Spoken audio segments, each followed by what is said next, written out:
ರಾಜಕೀಯ ಪರಿಸ್ಥಿತಿ ಇವತ್ತಾದಲ್ಲಿ ಏನಿರ್ತದೆ ಯುವ ಪೀಳಿಗೆ ಹೊಸಪಟ್ಟಿಗೆ ವಿಫಲಾಗಿ ಈಗ ಬೆಂಗಳೂರು ಸಂತೆಗಳಾಗಿ ಇವಾಗ ಕಾಂಗ್ರೆಸ್ ಬಂದಿತ್ತು. 50 ವರ್ಷದಿಂದ ಕಾಂಗ್ರೆಸ್ ಬಂದಿತ್ತು, ಏನು ಮಾಡಿಲ್ಲ ಜನಗಳಿಗೆ. 10 ವರ್ಷದಿಂದ BJP ಬಂದಿದೆ, ಏನು ಮಾಡಿಲ್ಲ. ಇವರು ಜೈಬಲ್ ಅವರು ಬಂದು ಸೋಷಿಯಲ್ ವರ್ಕ್ ಮಾಡ್ತಾರೆ, 20 ವರ್ಷದಿಂದ ಮಾಡ್ತಾ ಇದ್ದಾರೆ. ಹಲವಾರು ವರ್ಷದಿಂದ ಅವ್ರ ಕೊಡುಗೆ ಜಾಸ್ತಿ ಇದೆ ಬಡವರಿಗೆ. ಅವ್ರಿಗೊಂದು ಅವಕಾಶ ಕೊಡ್ಬೋದಲ್ಲ, ಅವ್ರಿಗೊಂದು ಅವಕಾಶ ಕೊಟ್ಟು ನೋಡ್ಬೋದಲ್ಲ. ಅವರು ಡೆಲ್ಲಿಗೆ ಹೋಗಿ ನಮ್ಮ ಪರವಾಗಿ ಮಾತಾಡ್ಬೋದು, ಬಡವ್ರ ಬಗ್ಗೆ ಮಾತಾಡ್ಬೋದು. ದಣಿ ಎತ್ತಾರೆ, ಬಡವ್ರ ಬಗ್ಗೆ ದಣಿ ಎತ್ತಾರೆ. ಬಡವ್ರ ಬಗ್ಗೆ ಅವ್ರಿಗೆ ಹೆಚ್ಚಿಗೆ ನಾಲೆಜ್ ಇದೆ, ಇಂಟ್ರೆಸ್ಟ್ ಇದೆ, ಬಡವರು ಚೆನ್ನಾಗಿ ಇದು ಮಾಡಬೇಕಂತ. ಅದರಿಂದ ಅವರು ಚೆನ್ನಾಗಿ ಇದು ಮಾಡ್ತಾರೆ ಸರ್. 100% ನಂಬಿಕೆ ಇದೆ.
ಒಂಥರ ತುಂಬ ಸಂತೋಷ ಆಗಿದೆ. ಈ 9 ಬ್ಲಾಕು ಸುಮಾರು ಒಂದು 25-30 ವರ್ಷದಿಂದ ನಮ್ಮ ಎಲ್ಲ ರಿಲೇಷನ್ನೇ ದಾಚಿರೋದು. ಈ ಕಡೆ ಎಲ್ಲರೂ ನಮಗೆ ರಿಲೇಷನ್ ಆಗಬೇಕಾಗಿದೆ.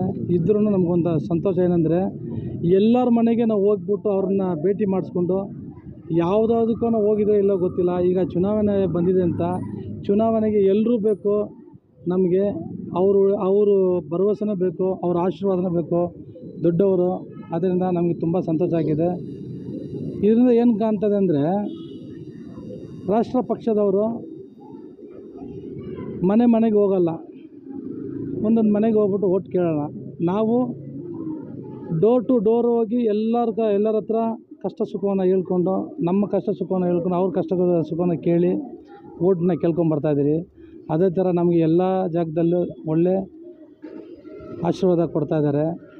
ಇನ್ನೂ ಮುಂದಕ್ಕೂ ಎಲ್ಲ ಕಡೆನೂ ನಾವು ಹೋಗ್ಬೇಕು, ಎಲ್ಲರ ಆಶೀರ್ವಾದನ ಪಡಬೇಕು, ದೇವರ ಆಶೀರ್ವಾದ ಪಡಬೇಕು.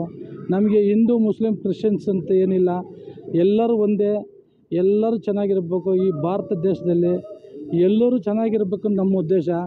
ಅದರಿಂದ 5 ವರ್ಷಕ್ಕೆ ಒಂದು ಸತಿ ಬರೋ ಚುನಾವಣೆ ಇದು. ಈ ಚುನಾವಣೆಯಲ್ಲಿ MP ಕ್ಯಾಂಡಿಡೇಟು ರಾಷ್ಟ್ರ ಪಕ್ಷದವ್ರು ನಿಂತಾರೆ. ಓಟು ಕೇಳುವಾಗ ಮನೆಗೂ ಬರೋಲ್ಲ, ಏನಿಲ್ಲ, ರೋಡಲ್ಲಿ ನಿಂತ್ಕೊಂಡು ಕೇಳ್ಬಿಟ್ಟು ಹೋಗ್ಬಿಡ್ತಾರೆ. ಬಟ್ ಅವ್ರು ಗೆದ್ದಿದ ಮೇಲೆ ಒಂದು ಸತಿನೂ ಬಂದು ಯಾರಿಗೂ ಇಲ್ಲಿ ಬಂದ್ಬಿಟ್ಟು ಅದೇ ಒಂದು ಟ್ಯಾಂಕ್ಸ್ ಕೂಡ ಹೇಳಲ್ಲ. ಹಂಗಿರುವಾಗ ನಮಗೆ ಈ ಇದರಲ್ಲಿ ಬಂದ್ಬಿಟ್ಟು ಮನೆಗೆ ಹೋಗ್ತಾ ತುಂಬ ಸಂತೋಷ ಆಗಿದೆ. ಇನ್ನು ಮುಂದಕ್ಕೆ ಎಲ್ಲರಿಗೂ ನಮ್ಮ ಕೈಯಲ್ಲಿ ಆದಷ್ಟು ಒಳ್ಳೇದು ಮಾಡಬೇಕಂತ ನಮಗೂ ಆಸೆ ಇದೆ. ಸಿಲಿಂಡ್ರ್ ಏನೇನು ಕೆಲಸಗಳು ಒಳ್ಳೆ ಮಾಡ್ತಾರೆ ನಮ್ಮಲ್ಲಿ. ಕೆಲಸಗಳು ಏನು, ಸಿಲಿಂಡ್ರ್ ರೇಟು ಜಾಸ್ತಿ ಮಾಡಿದ್ದಾರೆ, ಪೆಟ್ರೋಲ್ ರೇಟು ಜಾಸ್ತಿ ಮಾಡಿದ್ದಾರೆ. ಇದನ್ನೆಲ್ಲ ಕಡಿಮೆ ಮಾಡಿಸ್ಬೇಕು. ಫ್ರೀ ಎಜುಕೇಷನ್ ಕೊಡಬೇಕು, ಒಳ್ಳೆ ಶಾಲೆಗಳನ್ನ ಕೊಡಬೇಕು. ಆಮೇಲೆ ಹಾಸ್ಪಿಟ್ಲು ಅದನ್ನು ಫ್ರೀ ಮಾಡಿಸ್ಬೇಕು. ಇದೆಲ್ಲ ತುಂಬ ಕಷ್ಟ ಇದೆ. ಎಲ್ಲ ದುಡ್ಡು ಎಲ್ಲೂ ಹೋಗಿದ್ರು ದುಡ್ಡು ಕೊಟ್ರೆ ಕೆಲಸ ನಡೆಯೋದು. ಈಗ ಇರೋರು ಕೊಡ್ತಾರೆ, ಇಲ್ದಿರೋರು ಏನು ಮಾಡ್ತಾರೆ, ಕಷ್ಟಪಟ್ಟು ಅವ್ರು ಏನೋ ಒಂದು ಮಾಡಿ ಜೀವನಕ್ಕೆ ಅವ್ರಿಗೂ ಒಳ್ಳೇದಾಗೋಕ್ಕೆ ನಾವು ಒಂದು ನಮ್ಮ ಕಡೆಯಿಂದ ಪ್ರಯತ್ನ ಮಾಡಿ ಒಳ್ಳೇದು ಮಾಡ್ಬೇಕಂತ ನಮ್ಮ ಮನಸ್ಸಲ್ಲಿ ಇದೆ. ಅದರಿಂದ ಕೇಂದ್ರದಿಂದ ಬರುವ ಎಷ್ಟೋ ಸವಲತ್ತುಗಳೈತೆ, ಬಟ್ ಇಲ್ಲಿ ಕೆಲವು ಜನಗಳು ಅದ್ರ ಗೊತ್ತಿಲ್ಲ.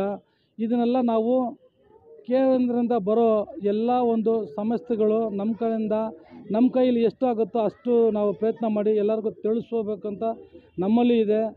ಅದರಿಂದ ದಯವಿಟ್ಟು ಈ ಭಾಗದ ಜನರಿಗೆ ಒಂದು ಬೇಡಿಕೆ ಏನಂದರೆ, ದಯವಿಟ್ಟು ಒಂದು ಬಡ ಜನರಿಗೆ ಓಟ್ ಹಾಕಿ ಒಳ್ಳೆ ಮತದಲ್ಲಿ ನಮ್ಮನ್ನು ಗೆಲ್ಲಿಸಿ ಒಂದು ಜಾಗಕ್ಕೆ ಕಳಿಸಿದ್ರೆ ನಮ್ಮ ಕೈಯಲ್ಲಿ ಆದಷ್ಟು ಒಳ್ಳೇದೇನಾದರೂ ನಾವು ಮಾಡ್ತೀರಿ. ಇದಂತೂ ಮರೆಯಲ್ಲ. ಈ ಜನರಿಗೆ ನಮ್ಮ ಒಂದು ಬೇಡಿಕೆಯನ್ನು ಇಟ್ಟಿದ್ದೀವಿ. ನಮ್ಮ ಗುರುತು ಸೀರಿಯಲ್ ನಂಬರ್ 14 ವಜ್ರ ಗುರುತು. ಇದರಿಗೆ ನೀವೆಲ್ಲರೂ ದಯವಿಟ್ಟು ಓಟ್ ಹಾಕ್ಬೇಕು ಅಂತ ನಿಮ್ಮ ಈ ಮಾಧ್ಯಮ ಮೂಲಕ ಕೇಳ್ಕೊಳ್ತಾ ಇದ್ದೀನಿ. ನಮ್ಮ ತಮ್ಮ ಗೆದ್ದರೆ ಎಲ್ಲದಕ್ಕೂ ಒಳ್ಳೇದು. ನಾವು ಹೋಗಿ ಈ ಥರ ನಾವು ಗೆದ್ದಿಸ್ತೇವಪ್ಪ, ನಮ್ಗೆ ಏನೇನೋ ಒಂದು ವ್ಯವಹಾರ ಮಾಡಿ ಅಂತ ನಾವು ಕೇಳ್ತೀವಿ. ಅಷ್ಟಿದ್ರೆ ಸಾಕು. ಆಮೇಲೆ ಇನ್ನು ಹಿಂದೆ ಏನೇನು ಆಗುತ್ತೋ ಅದೆಲ್ಲ ನೋಡ್ಕೊಳ್ಳೋಣ. ಏನು ಒಳ್ಳೇದಾಗಲಿ, ಅವ್ರಿಗೆ ಗೆಲ್ಲಿ ಒಳ್ಳೇದಾಗಲಿ. ಏನೋ ನಮಗೆ ಗೊತ್ತಿಲ್ಲ, ಓದು ಬರ ಇಲ್ಲ, ಅವ್ರ ಪರಿಯಾಗ ನಾವು ತಿಳ್ಕೊಂಡು ಏನೋ ನಮಗೆ ಒಂದು ಒಳ್ಳೇದು ಮಾಡಲಿ ಅವರು.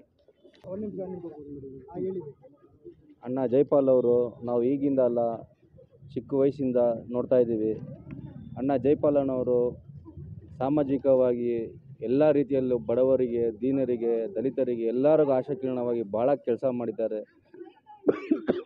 ಅದಕ್ಕೆ ಹೇಳಕ್ಕೆ ಬಂದಿದ್ದೀವಿ.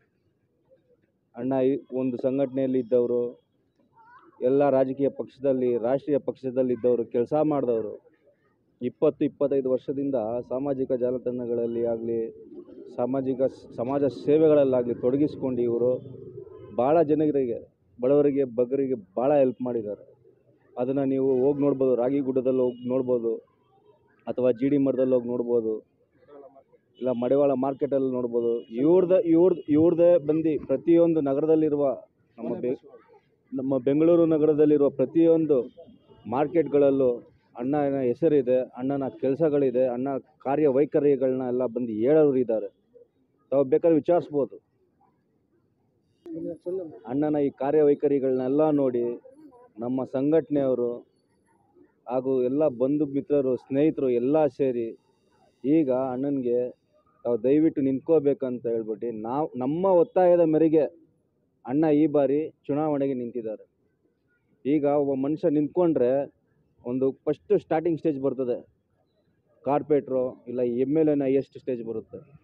ಈಗ ನಾವು ಅಣ್ಣನಿಗೆ ಎಲ್ಲರೂ ಒತ್ತಾಯ ಮಾಡಿ ಒಂದು ಲೋಕಸಭಾ ಚುನಾವಣೆಗೆ ಸ್ಪರ್ಧೆ ಮಾಡಲಿಕ್ಕೆ ಹೇಳ್ತೀವಿ ಅಂತ ಹೇಳಿದ್ರೆ ಅವರು ನೀವೇ ಊಹಿಸ್ಕೊಳ್ಬೋದು ಅವ್ರ ಬಗ್ಗೆ, ಅಣ್ಣನ ಬಗ್ಗೆ. ದಯವಿಟ್ಟು ತಮ್ಮಲ್ಲೆಲ್ಲರಲ್ಲೂ ಮನವಿ, ನಮ್ಮ ಕಳಕಳಿಯ ಪ್ರಾರ್ಥನೆ, ಜೈಪಾಲ್ ಡಿ ಅವರು ಈ ಥರ ಯುವಕರ ಆಶಾಕಿರಣದವರು, ದೀನದಲಿತರ ಬಂಧುಗಳು ಇವರು. ಇಂಥವ್ರಿಗೆ ತಾವೆಲ್ಲ ಆಶೀರ್ವಾದ ಮಾಡಿ, ದಯವಿಟ್ಟು ಇವ್ರನ್ನ ಗುರುತಿಸಿದ್ದೀವಿ, ದಯವಿಟ್ಟು ಆಶೀರ್ವಾದ ಮಾಡಿ ನಮ್ಮ ಅಮೂಲ್ಯವಾದ ಮತ ನೀಡಬೇಕಂತ ಹೇಳ್ಬಿಟ್ಟು ಈ ಮೂಲಕ ಎಲ್ಲರಲ್ಲೂ ಪ್ರಾರ್ಥಿಸುತ್ತೇವೆ.